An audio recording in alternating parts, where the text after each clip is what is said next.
একটু বড় লাগবে না?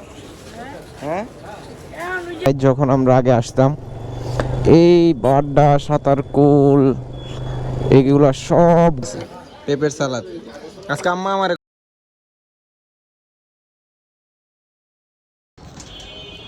ফ্রেশ ট্রেশ হয়ে গোসল টোসল করে জুমার নামাজের জন্য বের হইলাম। নামাজ টামাজ পড়ে আসি, পরে বাদ বাকি কথা বাসায় গিয়ে হবে। আগে নামাজটা পড়ে আসি, টাইম খুব শর্ট, অলরেডি 1:10 বাজে। অনেক বড়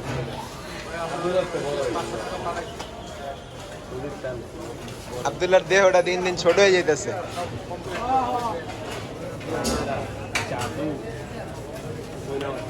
ভাই একটু দেহটা একটু বড় লাগবে না? হ্যাঁ,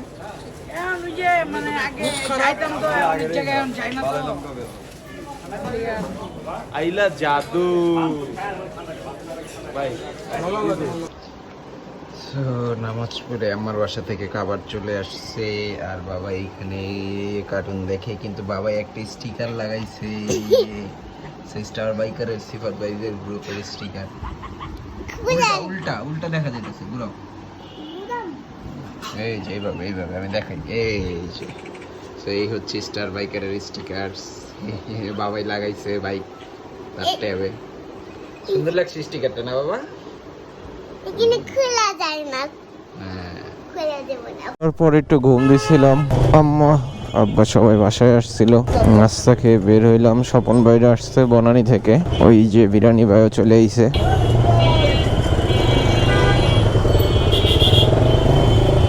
বাইরো বাইরো বাইরো বাইরো। আমি তো জানি না তুই আজকে পাঞ্জাবি পরস নাই। অন্যান্য দিন তো তুই পাঞ্জাবি পরে থাকস, আমি পিন্দি না।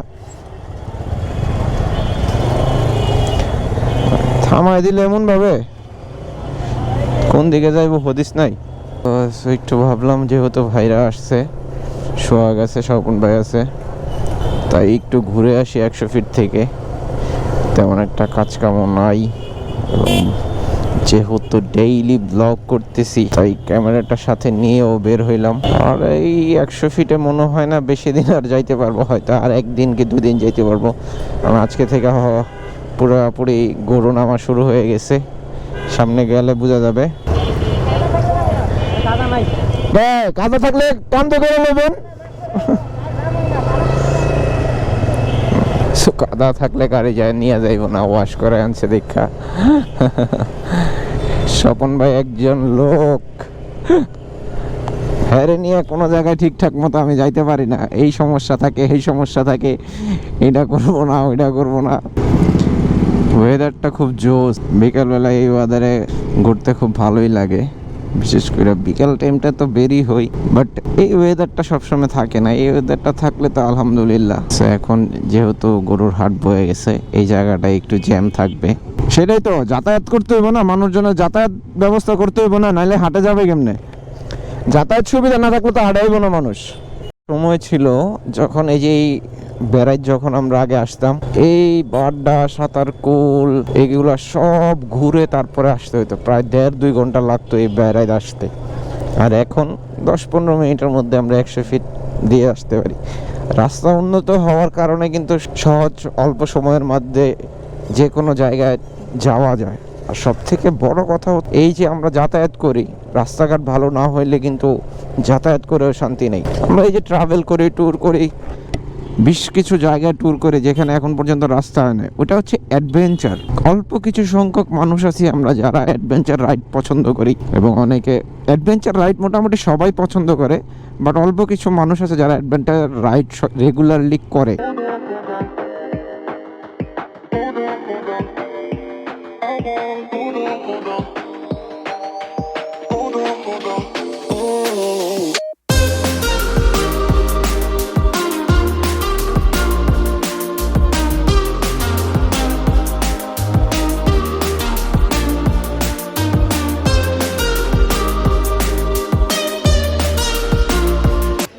প্রথম আয়া ফকিরখালিতে পেঁয়াজু পাইলাম। বাবু প্রতিদিন কয় যে কিছুর একটা গ্রান্ড পাই, বাইরে আইসে কষ্ট করে বনানি থেকে টেস্ট পাইতেছে। পেঁপের সালাদ আজকে আম্মা আমারে কইতেছে পেঁপের সালাদ খেলে নাকি গ্যাস্ট্রিক জায়গা। খাইতেছি তো গ্যাস্ট্রিকের খাওনি।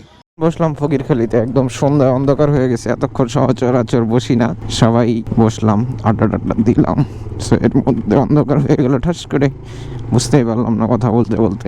সো যাবো, 2টা কাজ আছে, বনানি ওরা চলে যাবে স্বপন ভাইরা, আর আমার একটু বনশ্রীতে একটা কাজ আছে। আমার যে ম্যাকবুকটা, হয়তো ম্যাকবুকটা আমি সেল করে অন্য আর একটা ম্যাকবুক কিনবো, যার জন্য একটা ম্যাকবুক অলরেডি দেখছি, ওইটা কিনতে পারি কিনা দেখি, যাবো দেখতে আগে। কারণ আমার তো ভাই অত বাজেট নাই যে আমি কোনো ল্যাপটপ কিনবো, কারণ অনেক কিছু মেনটেন করে চলতে হয়। ফ্যামিলি আছে, ট্যুর আছে, ট্রাভেলিং আছে, প্লাস নিজের একটা মান্থলি খরচ আছে, তো এগুলো সবই করতে হচ্ছে টুকিটাকি করে। আকাশটা খুব ভালো লাগতেছে, জোস লাগতেছে। সচরাচর রাত্রে এখন ঘোরাফেরাটা বেশি হয়, দেখা যায়। আর আলহামদুলিল্লাহ মোটামুটি গ্যাজেট কমপ্লিট, ব্লগিংয়ের জন্য যতটুকু প্রয়োজন ততটুকু কমপ্লিট হয়ে গেছে। ফ্রনি ভাই, বলেন। বলবো কি ভাই? আজকে আমার মন ভালো নেই। কেন ভাই, বিয়ে করালো? আমার মন ভালো নেই, একটা বিয়ে করাই দিই ভাই আপনারে। বিয়ে করাই দিলেও মন ভালো হইব। আজকে বিরিয়ানি ভাইয়ের বলে মন ভালো নেই। তো যাই হোক, এর মধ্যে গিয়ে কাজগুলো সেরতে হবে। আর বাইকটা আজকে ভাবছিলাম ওয়াশ করবো, 2-3 দিন বৃষ্টিতে রাইড করলাম। ফ্রনি ভাই, হ্যাঁ ভাই, বলবো, বলেন ভাই। সত্যি আজকে আমার মন ভালো নেই। তাহলে একটা বিয়ে করে দেই, কোন লাগলে ফকিরখালিতে একটা লয়ে যাই। বাসার সামনে এসে সবাই কিছুক্ষণ আড্ডা দিলাম, এর মধ্যে স্বপন ভাই চলে গেছে, সোহাগ আমার সাথে আছে। সোহাগরে বললাম যে আমিও বের হব, তুই ততক্ষণ একটু থাক, একসাথে বের হবো নি। সো হয়তো বনানীর দিকে চলে যাবে, আমি যাব একটু ক্যান্টনমেন্ট রেল স্টেশন, ওইখানে কিছু ভাই লোকস আসছে, মেসেজ দিচ্ছে অনেকক্ষণ ধরে, এই যে ভাই আসেন, অনেকদিন আপনার সাথে দেখা হয় না। সো যাবো একটু, দেখি গিয়ে আড্ডা দিতে পারি কিনা। বাজে 10:45, যাব এখন আগে বনশ্রী নন্দীপাড়া, ওখান থেকে তারপরে বাসায় যাব।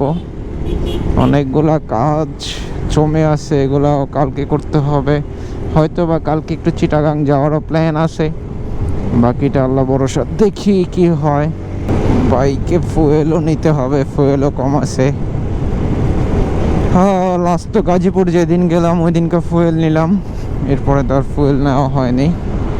সো আজকে না হইলেও যদি কালকে চিটাগাংয়ে যাই, আজকে আর নেবো না, আগামীকালকে নেব।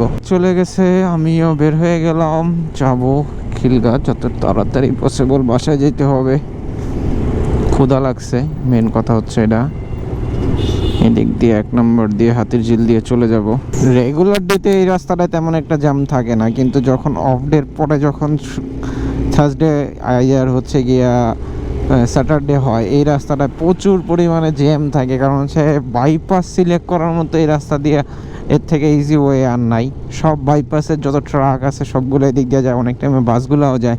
আর যেহেতু ড্যামরার রাস্তাটা কাজ চলতেছে, এর জন্য বেশিরভাগ বাসগুলো এই সাইডটা দিয়ে এখন যাওয়াটা অফ করে দিয়েছে, যার জন্য এখন একটু জ্যাম কম, না হয় ভালো একটা জ্যাম পড়ে এই জায়গাটায়।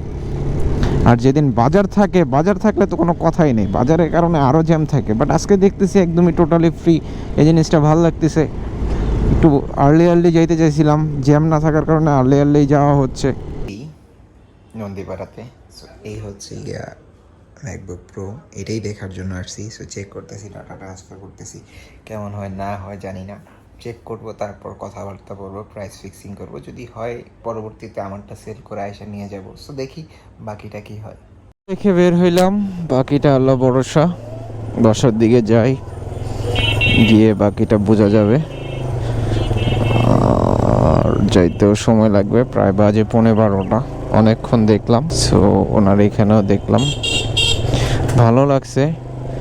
এখন কথা হচ্ছে আমারটা সেল হইলে ওনার সাথে একটু প্রাইজিং নিয়ে কথা বলবো, যদি হয় তাহলে আমি হয়তো এটা নিতে পারি, বাকিটা দেখি, বোঝা যাবে। বলছি না এই রাস্তাটার জ্যামের কথা, এই যে যাওয়ার সময় পাচ্ছি, কারণ হচ্ছে রাত্রের বেলা বাইপাস দিয়ে, এটা তো ঢাকা বাইপাস বলা যায় একটা, যত ট্রাক আছে এক্সিট এন্ট্রি সব এটা দিয়ে হয়। চলে আসছি, বাজে প্রায় হচ্ছে 1টা। খুব ক্ষুধা লাগছে। আম্মার বাসায় গেছি, আম্মার বাসা থেকে মামার বাসায় গেছি, গিয়া কথা বলে তারপরে আসছি। এর মধ্যে খানা রেডি হয়েছে, ম্যাডাম খাইতেছে। দেরি করে আইছি, লেখা ফুলার দিছে, কথা কইব না। আর এই যে ম্যাডামের মরিচ খাওয়া দেখলে আমার তো এমনি চোখ দিয়ে পানি বেড়ে যায়। আবার খাইতেছে শুকনা মরিচ। খাওয়া দাওয়া শেষ করি, এখানে ফাইল কপি দিছি, আগে খাওয়া দাওয়া শেষ করি, তারপরে এডিটিং আছে।